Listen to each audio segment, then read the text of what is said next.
Comment Gengis Khan s'est servi de 1000 chats pour conquérir une ville? Lorsqu'il assiégea la ville fortifiée de Valwaya, Gengis Khan se retrouva face à un problème de taille. Les murs solides de la cité étaient impénétrables.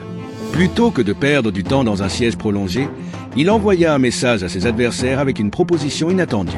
Il offrait de lever le siège en échange d'une étrange demande, 1000 chats et 1000 oiseaux. Intrigué par cette requête singulière, le souverain de Valwaya accepta, pensant y voir une opportunité d'obtenir la paix à moindre coût. Une fois les animaux en sa possession, Gengis Khan dévoila son plan rusé. Il ordonna à ses soldats d'attacher des morceaux de coton imbibés d'huile aux queues des chats et des oiseaux, puis d'y mettre le feu.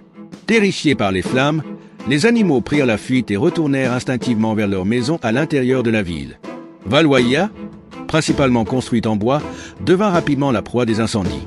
Les flammes se propagèrent à une vitesse alarmante, plongeant la ville dans le chaos et la panique. Profitant de la confusion totale, les troupes mongoles lancèrent une attaque décisive. Les défenseurs, submergés par les multiples foyers d'incendie, furent incapables de réagir efficacement. Ainsi, la ville tomba rapidement aux mains de Gengis Khan. Cette astuce démontrait non seulement la ruse stratégique du chef mongol, mais aussi sa capacité à exploiter la psychologie humaine et les faiblesses de ses adversaires. L'histoire de la conquête de Valwaya reste un exemple frappant de la manière dont Gengis Khan savait transformer une simple demande en une victoire éclatante.